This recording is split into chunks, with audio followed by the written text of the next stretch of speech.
So again, what is good news?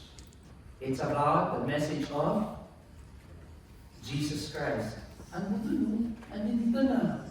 The good news is about Jesus Christ, who He is. Sino siya? He is God. He is our Savior, the Messiah. Okay? And what He did? He died on the cross. Okay? For the salvation of man. Because we need a Savior. We are sinners. We're going to hell. And that's the good news. The gospel of God.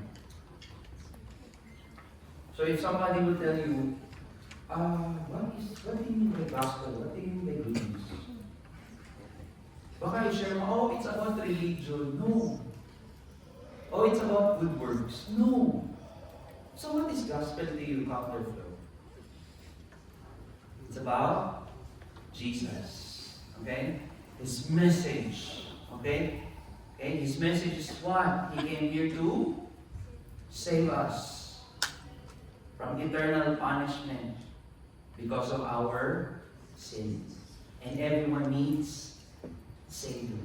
Okay? Romans chapter 1 verse 1, last Saturday, the gospel according to Paul, okay, is the message of salvation through Jesus Christ. So basically, Paul is sharing about Jesus, who He is, and what He did, and why is it everywhere? Why is it important? Okay, to the people during this time to accept the message of the gospel of Jesus. He explained that through Jesus, life, death, and resurrection, humanity can be reconciled to God, despite of our sinfulness.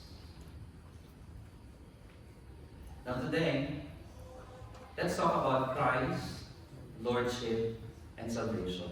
Can we repeat this one? 1, 3, go. Christ, Lordship, and salvation. Okay? So Christ, Lordship, and salvation. The gospel that Jesus proclaimed was a call to discipleship. A call to follow Him in submissive obedience. Listen to this, Counterflow. Not just a plea to make a decision or a prayer of salvation.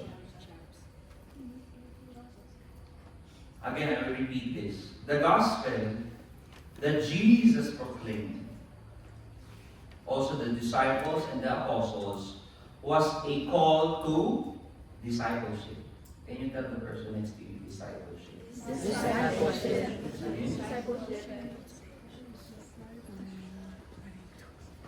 A call to follow Him in submissive obedience. Not just a plea to make a decision or pray a prayer of salvation. Hindi porket nag-pray ka, Lord, I am a sinner, and I acknowledge, Lord, that I need a Savior. And right now, I accepted You as my Lord and Savior. After that, kalas. That's not the salvation that we know from the Bible. That's incomplete. Okay? Because the gospel is what? A call to discipleship.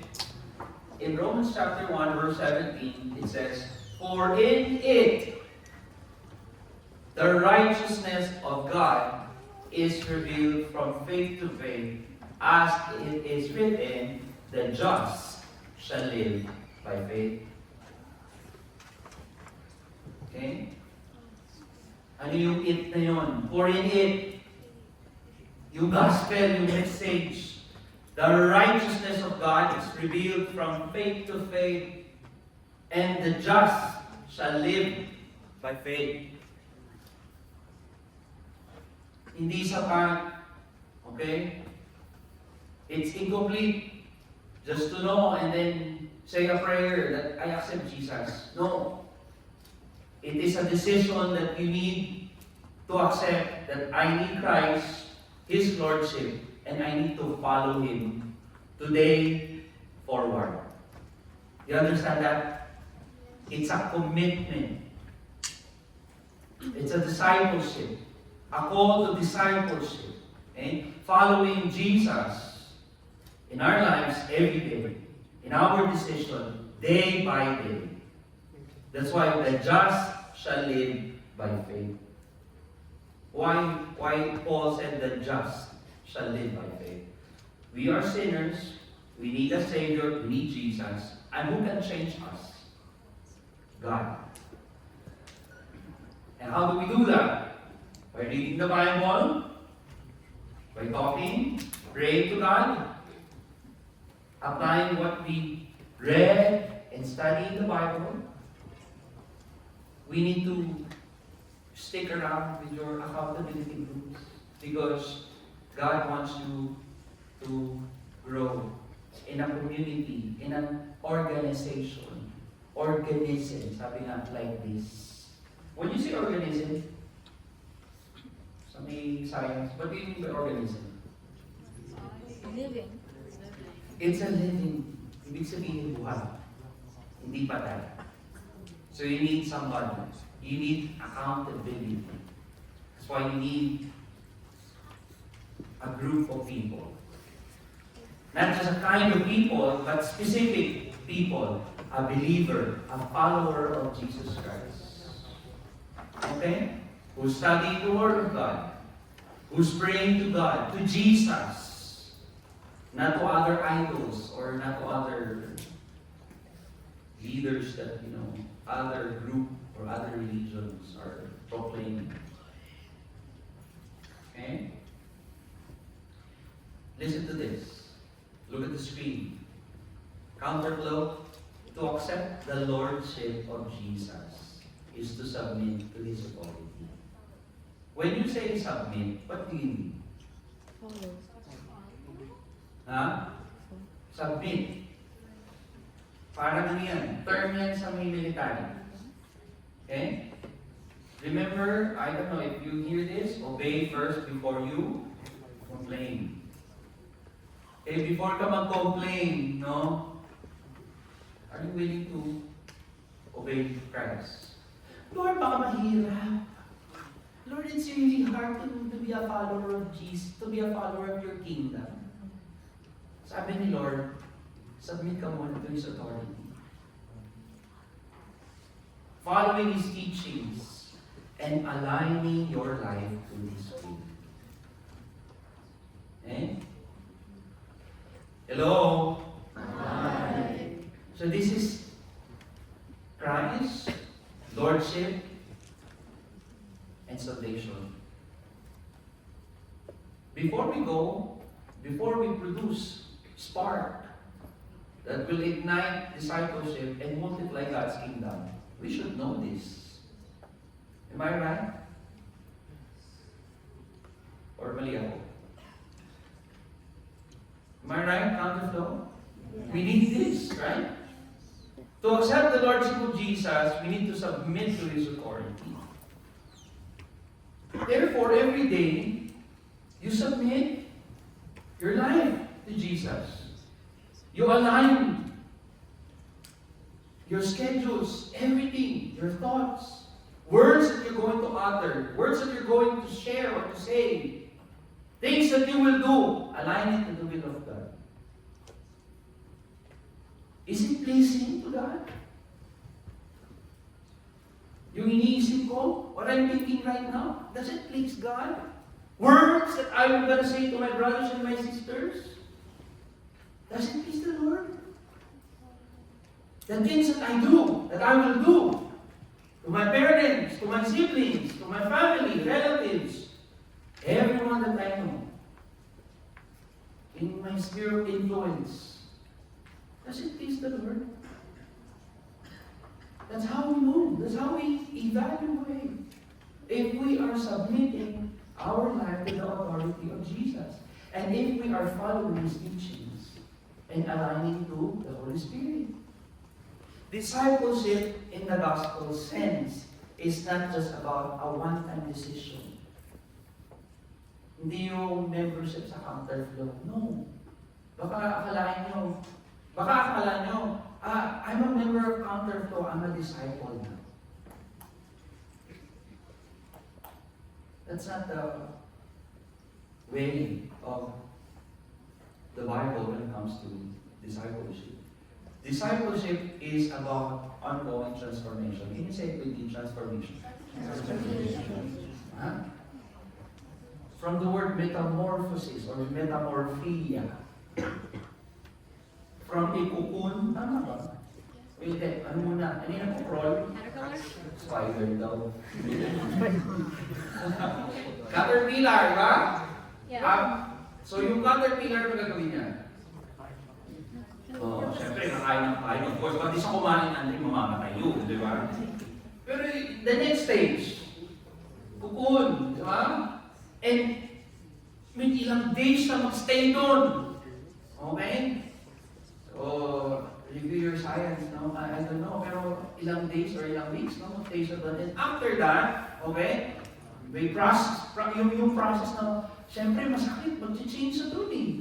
Lalabas yung wings na, yung mga ano niya, yung mga, ang tawag ito, yung mga paan na, may paabante. Diba yung antena niya, tama ba? After that, it will become what? A beautiful, okay, creation. Like the person sa kaliwa mo at sa may kanan mo, tingnan mo. Diba? Beautiful. Diba? Handsome. Beautiful. Parang nag-doubt kayo. You know, that's the problem of the world. You know what's the biggest? Number one, okay? Na hindi makapag-share, okay? Obstacle. Number one, top one. Okay? Obstacle that Christians, why cannot share the gospel? Number one, yung doubt. Doubt. Hindi mo ano eh. Agree ka? Tingnan mo nga yung nasa may, the person next to you. Is he handsome? Is she beautiful? Oh. According to the Lord, yes. Hindi ko alam eh. Nahihiya ka. Bakit ka nahihiya? Kasi hindi ko alam. Hindi ko siya kilala. Kilalanin mo! Ask the person, what's your name, brother? What's your name? I want to know you more. Okay? What do you do? What do you like? Diba? It's about ongoing transformation, relationship. Kaya siguro niya, wala kayong relationship eh. Hindi mo kilala. Kaya nga, kilalanin mo. That's the first bridge that you need to build when it comes to sharing the gospel. Establishing a rapport. Eh dito pa lang, katabi mo din, hindi mo nga matunin. Hindi mo nga makausap eh. Pagdating, di ba? Pag may mga bago, di ba? Yung mga bago dito, taas ang kamay. Yung mga sinungaling, will go to, you know, alam niyo na. Relationship. Third, right? There you go. Last Saturday, this is your second time, right? And Noril. Noril? Yan. And 8 times. Yan. Kanina pinuntahan ko sila. Okay? Why? Kasi sila yung mga bago sa paningin ko eh. Itong mga nakaraang linggo. Okay? Last 3 weeks or last 4 weeks, sila yung mga bago.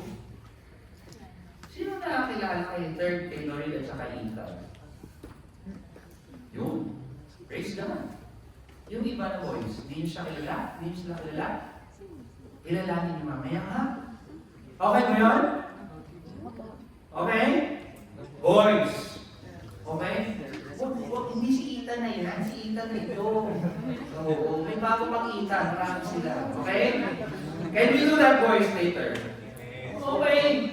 It's about relationship. Diba? Kaya ako lang nababago. Alata eh, hindi mo kinikilala si Lord eh. Paano yung katabi mo, hindi mo kinikilala eh. Saturday, nandiyan na. Baka nga magulat kayo, uy! Tapos ka na ng college, hindi mo pa kilala. Nasa salt na ministry na kayo, wala na rin sa counterpoint, hindi mo pa rin kilala. Ano ba yan? Girls. Oh. Hello. Hi. Oh, girls, stand up. Lahat, girls, stand up. Ayan, oh. Girls na, di ba? Men. Boys, beautiful. Di ba? No. Study first daw. The Lord God says that you are fearfully and wonderfully made by God. If you're saying no, you're lying. Amen. Beautiful? Amen. Girls. Okay. Men. Ayaw. Let's say, Girls, study God. boys. Oh, girls. What do you want to say? Keep up.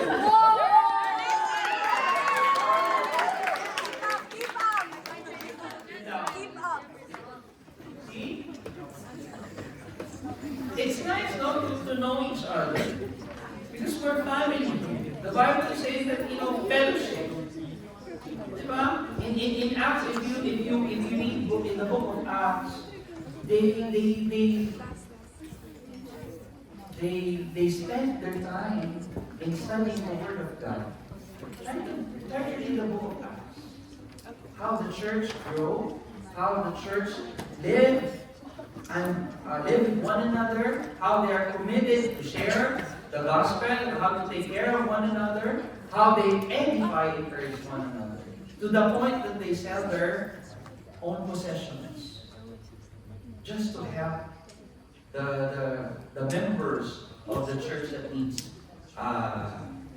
basic needs. They sell their possession because they really want to follow Jesus. They want to help. When you say that you love God, but you don't take care and then you don't love your neighbor, you're a liar. So in the book of Acts, they share. They share food, they share the basic things that they need. And that's why they grew. And the Lord added every day to their numbers. Believers, non-believers, becomes what? A follower of Jesus Christ. Because they experience Jesus in the lives of the disciples and the early church believers. It's transformations. It's relationship. Before, selfish ka, hindi ka nasi-share. Ngayon, binago ka na nila. Okay? Sinishare mo na yung mga bagay na alam mo. Sinishare mo na yung mga bagay na sobra-sobra.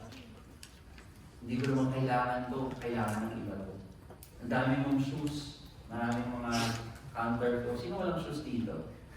Lahat kayo may shoes. So, ibig sabihin, alam niyo na, sa Pilipinas, let's have a project. Once a year, we will donate yung mga, huwag naman yung bugbugi na, bukas-bukas na ano, diba, na sapatos. Donate na maraming mga estudyante sa, I know I have batchmates who is working in different tribes. They need slippers, they need shoes, kasi every day, they need to go to school. Nakapaalam sila. Totoo yun. Nakapaalam. One time I saw the video. Okay? They are working in tribe somewhere in north. Okay? Kasiguran Island. Okay? The Agta tribe. The name of the tribe is Agta. Okay? They are Filipino. Okay? They need Jesus. That's why my batchmate went there and then built a ministry there, and they're helping these people. Why not? Diba? Clothes, they need clothes. Sino dito maraming damit? Nasa kamay. O lahat ba yung susuot nyo? Nasa kabili natin. Diba? Why not? Let's donate it. Living as a witness to the kingdom of God, hindi lang dito sa may counter to sa UAE. We can also do ministry outside. Jesus called to follow Him, invitation to participate in God's redemptive work in the world, spreading the love, justice, and truth of God's kingdom. Okay? Okay, let's read this. 1, 2, 3, go. Says me, Lord, shall enter the kingdom.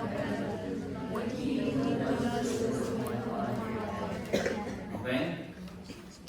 Jesus Christ thought that the cost of following Him is high.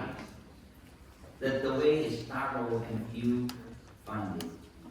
Why? Because not everyone, not because you're here, not because you're playing the instrument, not because you're singing worship, that's not the assurance that you are saved.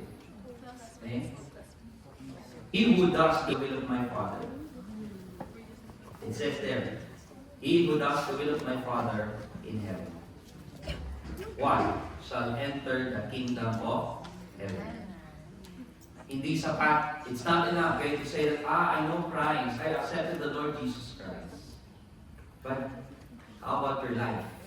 If there's no transformation, if there's no fruit of change, metamorphosis, metamorphia, then we have a problem. You need to change, ladies and gents. That's why Jesus said, the cost of following Him is high. Because you need to deny yourself. Can you say it with me? Deny. Okay. Carry your cross. Okay. Is it easy to carry a cross? No. Si Jesus, di ba? Kita niyo yun? Watch the Passion of the Christ. Yung movie na Passion of the Christ. Okay, about mga Jesus story. Di ba? How many times nalaglag yung cross? Kasi it's heavy. Yeah, and it's not flat. You're going to Calvary, you're going to uphill. And not only that, before he carried the cross, anong ginawa sa kanya? Diba? Ang daming ginawa sa kanya. Tinorture siya. So from there, ano ka na? Dehydrated ka na. And then, you will carry that big and heavy cross. It's not easy. Now try to put your shoes, your situation, your life, in the shoes of Jesus. Try to imagine that. And by the way, dapat tayo yun eh. Pakisabi sa katabi mo, dapat ikaw yun.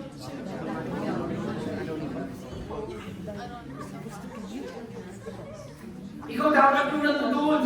Ikaw dapat yung merong ano tawag dito? Ikaw dapat yung hinahampas.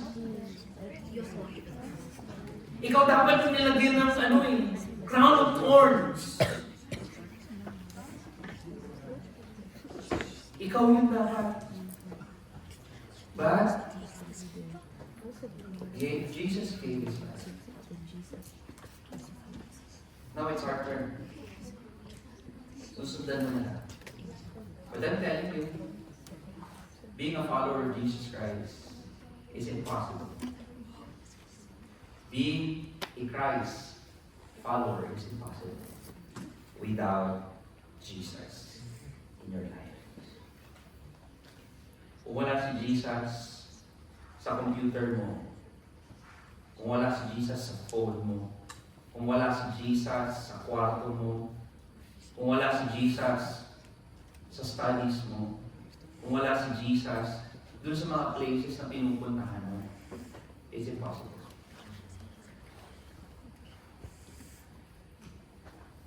Sino laman ang cellphone mo? Anong content nung nasa may computer mo? Kamusta pagbabasa mo ng Bible? How is your reading when it comes to the Word of God? Sino itong Bible?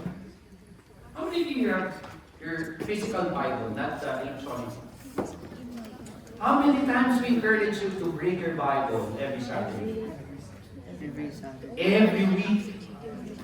Ina-announce lagi nila Kuya Rainbow yan, nila Kuya Tanya, nila Kuya Jelly, nila kung sino yung presider dito. First Saturday pa lang, nung nag-speak ako, I remember, bring your Bible next Saturday. So can I see yung hand nung merong mga physical Bible, taas ang kamay. So next time, Yung mga walang Bible, wala ba kayong Bible talaga? Hindi nyo lang dinala. Do you need Bible? I can give you Bible. Marami doon. Tagalog na. Oh, ano nakakatawa doon? Eh, kaysa nung wala kayong Bible, di nyo binabasa. Man, this is serious. Later on, you will see. Let's go with this one. I don't know if I can finish this one, but let's take this part 2. 9 biblical understanding of salvation and the gospel. Let's go to number 1. The Bible teaches that the gospel calls sinners to faith, joined in oneness with repentance. Masyado ba mabigat? Huh? Is it really hard to understand this one? The Bible teaches what? The gospel. What is gospel again? The good news about Jesus Christ. What He did, okay? Who He is, and why is it important that we need to accept the gospel? The gospel calls sinners. Sino yung sinners? Us. Those people outside. People that you know. Who haven't heard, received, accepted Jesus. These sinners like us. Sinners to what? To faith. Kasi wala tayong yun. Kanino galing yung faith? Kay Lord. That's why in Genesis it says, when Abraham believed, faith, it was accounted to him for what? Righteousness. Why? Because nung nagkasala ang tao, when man sinned, righteousness was removed. Ano ba righteousness sa Tagalog? Do you know? Righteousness is yung pagiging matuwid. Okay? Yung pagiging matuwid. Do you know that? Tuwid, straight. Tagalog is tuwid, English is straight. Ano nangyari sa atin when we sin? Di ba? Hindi ka straight eh. You miss the mark. Kaya nga ang meaning ng sin, you're missing the mark. Imbis na tuwid ka, righteous ka, anong nangyari? There you go. Nag-iba ka ng direction. And we lose that. And that's why Jesus came. To bring us back to righteousness. Amen to that? Amen. Do we understand that? Yes. So sinners to faith join in oneness. Oneness to who? With Jesus. With who? Oneness with Jesus. With repentance. Okay? Paano natin nasabi yan? Acts 3:19. Repent, therefore, and be converted, that your sins may be blotted out, so that times of refreshing may come from the presence of the Lord. You need to repent. You need to accept that you are a sinner and you need a Savior and you need Jesus. And how do you accept Jesus in your life? You need faith. Dapat yun ang mag-aano sa iyo. Lord, I put my faith in you. I put my trust in you. I put my life in you. Everything. That's why you are now my Lord, my Master. Amen? Second, the Bible teaches that salvation is all God's work. Wala kang part doon. Kasi nga sabi ng Romans, for all have sinned and fall short. You cannot save yourself. Kahit anong gawin mo, magbasa ka, gumawa ka ng kabutihan, manalangin ka everyday, umattend ka ng church, maging religyoso ka. You know, that's the danger of religion. Akala nila religion can save you. No, it can. Even good works. Diba? First session pa lang. Yung first topic natin, binanggit natin yun. Good works is not the way for you to have eternal life. So salvation is all God's work. In Titus 3:5, not by works of righteousness which we have done, but according to His mercy, He saves us. Because there is no righteousness in us. The moment that you came out, okay, here on earth, okay, kasama mo yun. Yung sinasabi sa Genesis, na kasalanan, yung root, yung rebellion ni Adam and Eve, that old sinful nature. And manganganak yun once na lumaki ka. And if you don't know Jesus, then you're in danger. If you don't accept the gospel, the message of Jesus, you're in doom. But according to His mercy, He saves us. You don't have any part. It's all God's work. Through the washing of regeneration and renewing of the Holy Spirit. Kaya yung iba, akala nila, no, parang, porque marami na silang nag-gather, marami na silang people na naturuan, no, by doing good works, akala nila, they can boast it. Oh Lord dami namin dito punta kami sa langit. No, sabi ni Jesus, depart from me. I don't know you.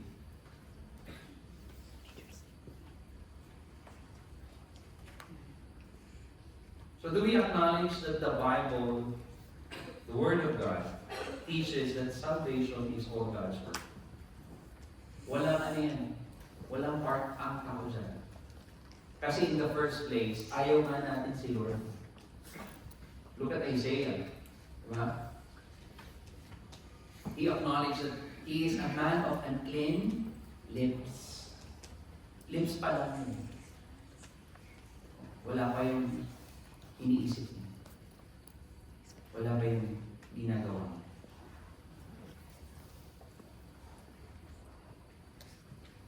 There was one time, I think there are girls asked, is it bad? I mean, sarcasm or being sarcastic, is it bad? What do you think? Being sarcastic. Paano mo ibabanggain sa may Proverbs? Okay. Sabi doon, di ba? Words or talks that stir anger, provoke anger is not from God. When you hear people with sarcasm or sarcastic, how is it? How do you feel? Is it good? Huh? How do you feel? If somebody is sarcastic, how do you feel? Offended. Huh? Offended. Offended, yes. Annoyed. Ang sabi ni Lord, in everything we do it for the glory of God. Nakaka-glorify pag sarcastic ka. Hello? Hi. So we need salvation. We need Jesus. We need His righteousness. Okay? Number 3. The Bible teaches that the object of our faith is Christ Himself. Wala na iba. That's our object of our worship. Our faith. Christ Himself. Hindi si Pastor Edman, hindi sila Kuya Jello, hindi sila Kuya Rainbow, sila Ate Angelo, sila Ate Sam. No. Yes, they can be an instrument para mali tayo sa worship. But the object, the only object of our faith is Christ Himself. Kaya pag yan ang ina-apply natin, Kapag yan ang nakikita sa buhay natin, hindi na yung buhay natin. It's not you anymore. People see different. It's not you. Hindi na si ano to, si Andre to. Kasi dati ganito siya magsalita eh. Hindi na si Anya to. Kasi whenever lalakad si Anya, ganito siya. Pero ngayon hindi na. It's a different person. A person now who is loving, forgiving, patient. What? What else? Fruit of the Spirit. Gentleness, love, good. Kasi ang object, hindi na sarili mo. Hindi na yung mga bagay sa mundo. Hindi na yung mga desires mo. Secondary na lang yung mga dreams natin. I'm not saying don't pursue that. No. Maging main object mo si Lord. And if your main object, the main object of your faith, nothing is impossible. Yung mga bagay na gusto mong gawin, make sure na naka-align sa will ng Lord. Amen? Amen. It says in 2 Corinthians 5:15, and He died for all, that those who live, take note. Look at this. Jesus died for all. Is that clear? Walang rocket science, di ba? Sabi niya, namatay daw si Jesus para sa lahat ng tao sa mundo. Tama ba? Yung may sinasabi? For all eh. But look at the next. That those who live. What do you mean that those who live? Kasi there are people who will, not accept, who will deny about Jesus. The works of Jesus. The gospel of Jesus. Kaya nga sinasabi ni Lord, hindi lahat ng nagsasabi, Lord, Lord, will be saved. But those people who will live with Jesus, who will live no longer for themselves, but for Him. Who is that Him? Malaking H. Who is that Him? Jesus.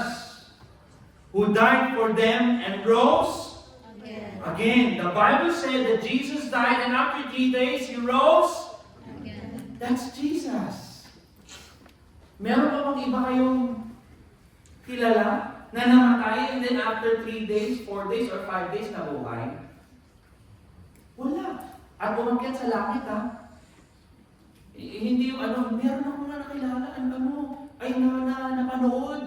Parang namatay siya, tapos sa hospital, biglang nabuhay. Hindi yun. Ito talaga, declared patay. Amen? Amen. Diba? Sinaksak. How do we know that Jesus died? Yung soldier sa may right or left, anong ginawa? In-stop yung side na. And what happened? Ano yung nag-skid sa kanya? Hindi na blood, water na. Combine. Ibig sabihin, wala na. Patay na siya. Hello? Hi. Hindi, may nagrinig. Okay? May nakilala ba kayo? Napatay na tapos muling nabuhay? At umakyat sa langit? Wala! So, iisa lang. Amen ba? And who is that? Jesus. So, therefore, I conclude, we believe sa message ni Jesus. Amen? Amen. Na yung message ni Jesus is gospel. Amen? Amen. Who is Jesus again? Our Savior. He came here to save us. And we need that message so that we can share it to other people that we love, that we care, important to us, because they need also a Savior. O last na lang. Number 4, the Bible teaches that real faith produces a transformed life. Okay? Sabi kanina doon sa 3, the object of faith is Christ Himself. The 4th is, biblical. Okay? This is biblical about salvation and the gospel. The Bible, the Word of God, teaches that real. What do you mean real? What do you mean real? Totoo. Pag sinabi ko ito, libro to, Bible to, nahawak ko matigas. Okay? Ibig sabihin real, no? Pero kapag hindi totoo ito, sinasabi ko lang, ay yung Bible, kinakain yun. Matamis yun. Is that true? Bakit? Kasi alam ninyo na ang Bible, libro, books, by the way, not only book, it's a books. Different books, 66. Siyempre, ano siya? Libro. Matigas yan. Ba't matigas, Pastor? Try mo ipukpok sa ulo mo. Tama ba? So real. No? Ibig sabihin, genuine yan. Totoo yan. Oh. Ito sabi ng Bible. Real faith, yung totoo daw ng faith, pananampalataya sa Panginoon, produces what?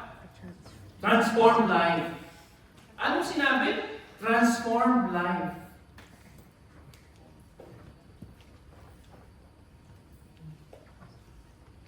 So yung taong saved, yung taong nag-declare that he is a follower of Jesus Christ, that he is a disciple now, dapat yung faith niya nagpuproduce ng transformed life. Katulad ni third, last Saturday, in-accept mo si Jesus bilang Lord and Savior. And sabi namin, first step is you really need to read the Bible, pray, and you need to attend worship gathering like this because you need to grow. And praise God. Pwede ba natin palakpakan sa Lord?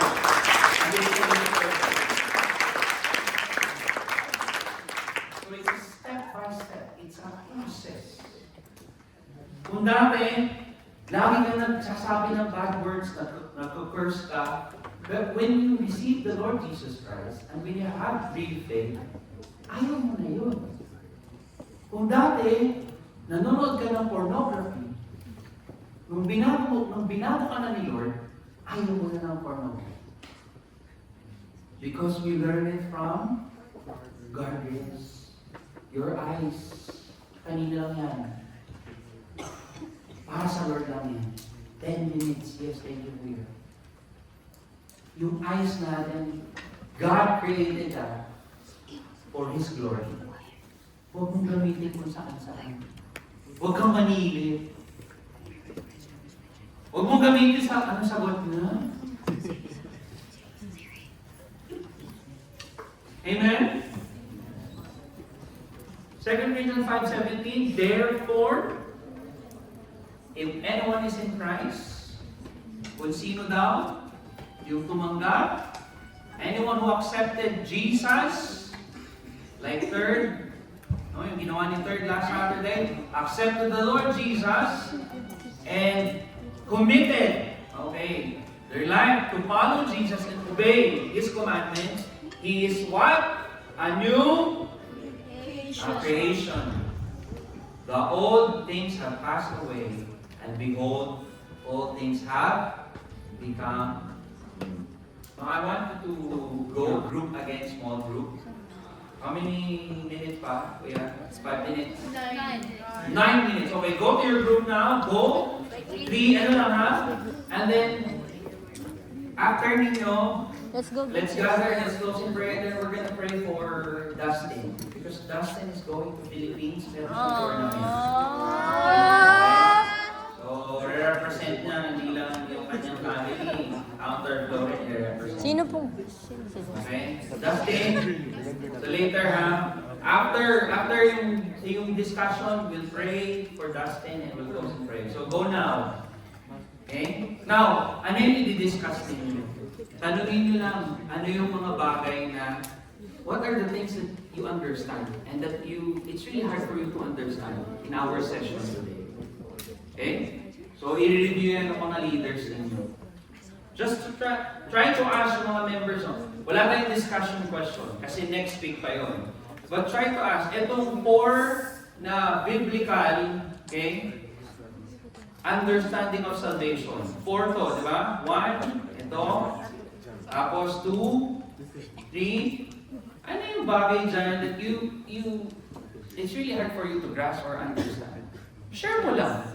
And then, Share mo lang. share nyo lang, no? Malinaw ba? Or hindi? Para at least may feedback din sa akin. Okay? Okay. So the next, we'll explain it. Pero kung madali naintindihan, then that's good. Okay, let's go to our group, guys.